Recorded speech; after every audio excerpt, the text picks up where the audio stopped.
చూస్ country delight, live better. ఇప్పుడే country delight app ని download చేసుకోండి.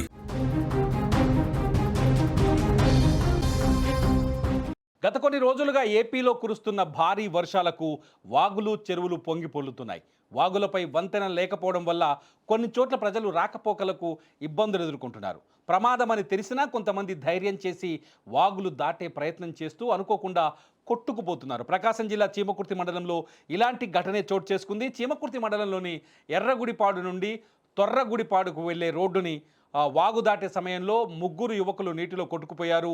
ముగ్గురిలో ఇద్దరు యువకులు సురక్షితంగా బయటపడ్డారు. కానీ 19 ఏళ్ల అరవింద్ మాత్రం వాగు ప్రవాహానికి కొట్టుకుపోయాడు. దీంతో యువకుడి తల్లిదండ్రులు, బంధువులు తీవ్ర ఆందోళనలో ఉన్నారు.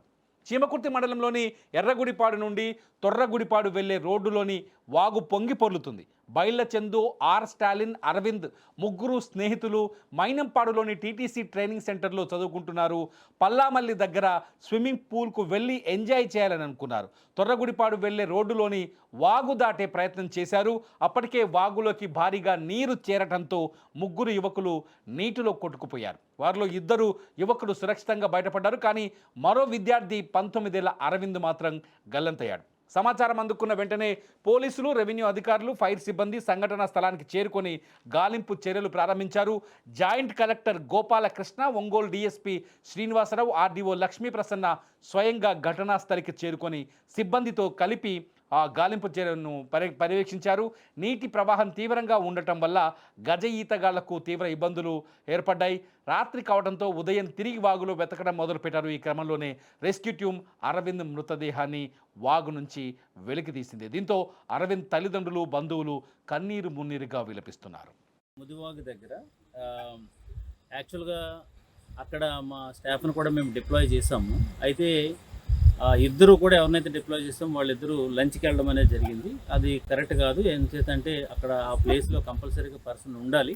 సో ఆ రెవెన్యూ ఆఫీసర్స్ లేనంత వరకు లేకపోవడం వల్ల, తర్వాత అక్కడ ఉన్న పోలీస్ సిబ్బంది కూడా అప్పుడే లంచ్కి వెళ్ళడం వల్ల ఈ యంగ్స్టర్స్ కొంతమంది ఆ చివరిలోనే, అది యాక్చువల్గా దాని ఓవర్ఫ్లో ఓన్లీ 2 feet ఉంది, కానీ సైడ్ బాగా డీప్ ఉండటం వల్ల వాళ్ళు స్కిడ్ అవ్వారు. స్కిడ్ అవ్వడంతోనే ఒక ఇద్దరు అయితే ఇమీడియట్గా వాళ్ళని పుల్ చేయడం జరిగింది. ఒక అతనైతే మిస్ అయ్యాడు. సో దాన్ని కూడా ఇప్పుడు ఎన్డీఆర్ఎఫ్, ఎస్డీఆర్ఎఫ్ వాళ్ళు కూడా వచ్చారు. వాళ్ళందరూ కూడా ఇప్పుడు సెర్చ్ స్టార్ట్ చేశారు. సో అయితే అక్కడ ఎవరైతే మనము ఇన్ఛార్జ్గా పెట్టామో వాళ్ళు సరిగ్గా ఉండుంటే అది జరగకపోయిన కనుక వాళ్ళిద్దరి మీద కూడా మనం ఇమీడియట్గా యాక్షన్ తీసుకున్నాము. వాళ్ళని కూడా సస్పెండ్ చేయడం జరిగింది.